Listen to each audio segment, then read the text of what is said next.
dari Ibnu Umar radhiyallahu taala anhuma, anna Rasulullah sallallahu alaihi wasallam kana yusabbihu ala dhahri rahilatihi. Adalah Rasulullah SAW salat di atas tunggangannya, di atas ontanya. Haitsu kana wajhuhu. Maka dimanapun ontanya bergerak, Nabi tinggal ikut saja. Ya, tidak harus menghadap Ka'bah. Yumi'u bi ra'sihi, Nabi memiringkan dengan kepalanya. Wa kana Ibnu Umar yaf'alu. Ibnu Umar juga demikian. Wa fi riwayatin kana yutiru ala ba'iri. Di dalam riwayat yang lain, Rasulullah SAW melakukan salat witir di atas ontanya. Ghairu annahu la yusalli 'alaiha al-maktubata. Hanya saja kalau salat fardu Rasulullah SAW tidak di atas tunggangan, dia turun. Dalam riwayat yang lain illal faraid, kecuali salat fardu Rasulullah SAW tidak salat di atas tunggangan. Ini dalil bahwa Rasulullah SAW waktu salat kemana saja ontanya bergerak, mau ke arah timur, ke arah barat, ke arah utara, Nabi lanjutin saja. Sehingga kata para ulama, kalau seorang sedang salat sunnah, musafir, salat sunnah, maka dia bebas menghadap mana saja. Seorang yang sedang musafir melaksanakan salat sunnah, maka dia bebas menghadap mana saja. Ada khilaf di kalangan para ulama, apakah pertamanya harus hadap kiblat dulu, setelah itu terserah mobilnya membelok kanan belok kiri, atau sejak awal tidak perlu menghadap kiblat, langsung saja Allahu Akbar, mau mobil menghadap mana saja. Ya. Wallahu a'lam bishawab, saya lebih condong pada pendapat kedua, sejak awal bebas. Tapi kalau Anda supaya tidak timbul khilaf, Anda menghadap dulu kemana? Ke kiblat, Allahu Akbar, setelah itu mau belok kanan, belok kiri, enggak ada masalah. Tapi terkadang tidak mudah, seperti kita di pesawat, pesawatnya entah arah mana, kita pingin sholat duha di pesawat, pingin sholat lail di pesawat, sholat malam di pesawat, sholat witir di pesawat, maka kita tinggal Allahu Akbar, terserah pesawat menghadap ke mana. Atau kita di bis, terserah bis menghadap ke mana. Ya sudah, kita langsung Allahu Akbar. Karena asalnya sholat sunnah itu dipermudah, makanya sholat sunnah boleh duduk. Kalau sholat fardu nggak boleh apa? Duduk. Sholat sunnah kalau lagi ini berlaku untuk musafir saja, paham ya? Bukan antum misalnya dari Cinere pulang ke Taman Mini, ke Ceger, kemudian sholat sunnah di atas mobil, enggak. Ini berlaku bagi yang musafir. Kalau tidak musafir maka tidak boleh, harus tetap menghadap kiblat. Sebagaimana dijelaskan oleh para ulama. Ya. Karena dalilnya datang dalam kasus safar. Ibnu Qudamah berkata, la na'lamu fihi khilafan baina ahli ilmi fi ibahati tatawwu' 'ala ar-rahila fi safar tawil. Bahwasanya kita tidak mengetahui khilaf di kalangan para ulama tentang bolehnya salat sunnah di atas kendaraan dalam safar yang panjang. Jadi kalau seorang musafir salat sunnah di atas kendaraan enggak ada masalah, di atas onta, di atas pesawat, di atas mobil, di atas bis, ya, di atas kereta api, ya. Apalagi kita ingin beribadah kepada Allah Subhanahu wa taala, kalau mau berdiri susah, menghadap kiblat susah, kita enggak tahu kiblat di mana. Mau tanya pramugari juga mungkin bingung ya. Macam-macam, tidak harus. Apalagi kita terperangkap dengan tempat duduknya enggak bisa dibelokkan, belok kanan kiri enggak bisa, ya. Oleh karenanya bebas. Alhamdulillah boleh kalau salat sunnah di atas kendaraan. Hikmahnya apa dimudahkan? Agar seorang yang bersafar senantiasa dalam ibadah. Senantiasa dalam ibadah, memudahkan dia untuk beribadah. Ya. Demikian juga agar orang yang lagi beribadah tidak terhalangi untuk safar. Aduh, kalau saya safar saya susah salat malam. Safar aja, salat malam di mana saja enggak ada masalah, di atas kendaraan enggak ada masalah.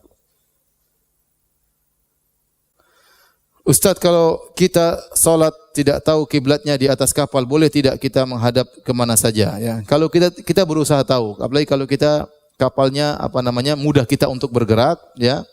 Beda dengan tatkala kita di atas onta tidak bisa bergerak, pesawat kita enggak bisa bergerak, ya. Tapi kalau kita bisa bergerak, usahakan kita menghadap ke kiblat. Salat sunnah maupun salat fardu. Tapi kalau salat fardu harus menghadap kiblat. Caranya bagaimana? Tanya kepada orang dan dia berusaha, dia berijtihad. Dia berijtihad kemana arah kiblat. Kalau dia sudah berijtihad, maka dia salat. Pertama dia tanya dulu kepada petugas, ini kira-kira kiblat mana? Waduh, saya juga enggak tahu. Kenapa enggak tahu? Saya juga enggak pernah salat. Ya sudah. Ya udah kita berusaha cari tahu, kemudian kita sholat.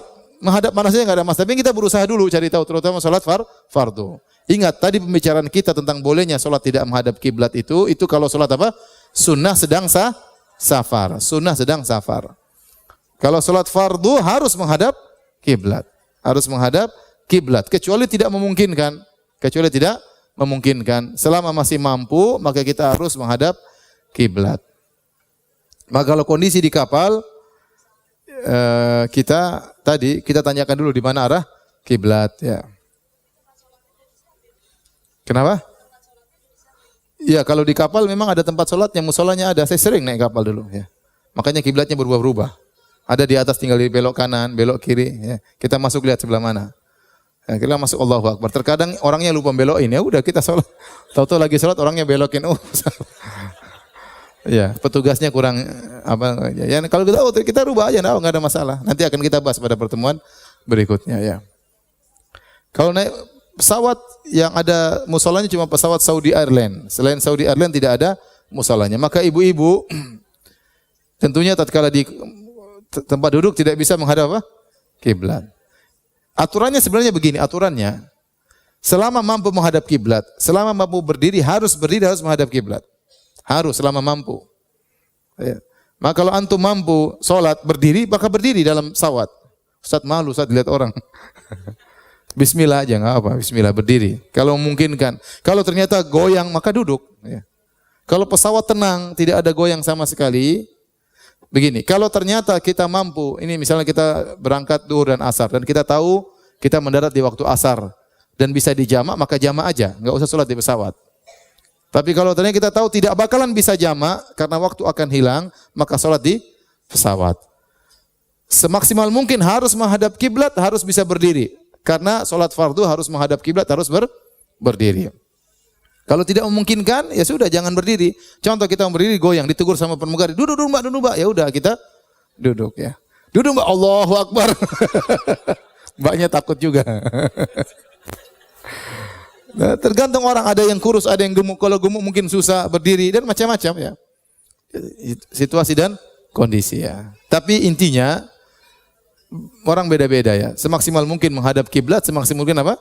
Berdiri. Kalau tidak mampu tadi terjebak dengan kursi, tidak bisa menghadap kiblat, sudah sholat kemana saja karena tidak mampu menghadap kiblat.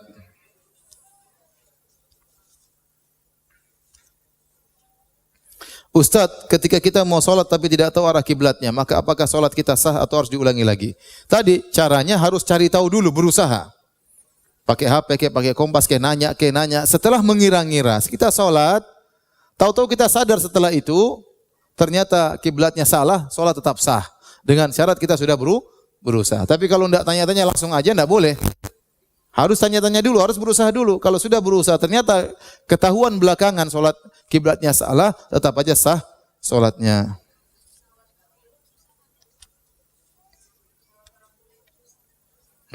Iya, kalau pesawat orang kafir, susah ditanya ya. Susah nanya ya. Kiblat itu apa katanya? Ya, kalau nggak bisa ditanya, kita kira-kira, kita lihat apa, kita posisi di mana. Makanya jadi orang jangan bahlul-bahlul banget ya. Jadi kita posisi di mana? Kita di Indonesia, lihat. Ke Indonesia berarti kiblat arah barat, lihat matahari kelihatan buka jendela. Oh, matahari sebelah sana, berarti kira-kira ini jam sekian. Bisa kira-kira lah. Kira-kira ya. Ya, kalau bahlul ya sudah mau apa lagi ya. Uzur. Tanya nggak ada yang tahu kiblat di mana, bingung ya sudah sholat aja ya. Enggak tahu ke arah kiblat mana. Saat sholat dapat 1 rakaat, tiba-tiba ada yang memberitahu kalau salah kiblatnya. Diteruskan atau melanjutkan? Ya, kalau kita sudah berusaha cari tahu, ini kita sudah biasa, kita tahu, kita sudah biasa sholat menghadap sana dan kita sangka itu sudah benar. Maka kita Allahu Akbar. Begitu rakaat pertama tiba-tiba ada yang belokan. Apakah kita harus ulang dari awal? Jawabannya tidak.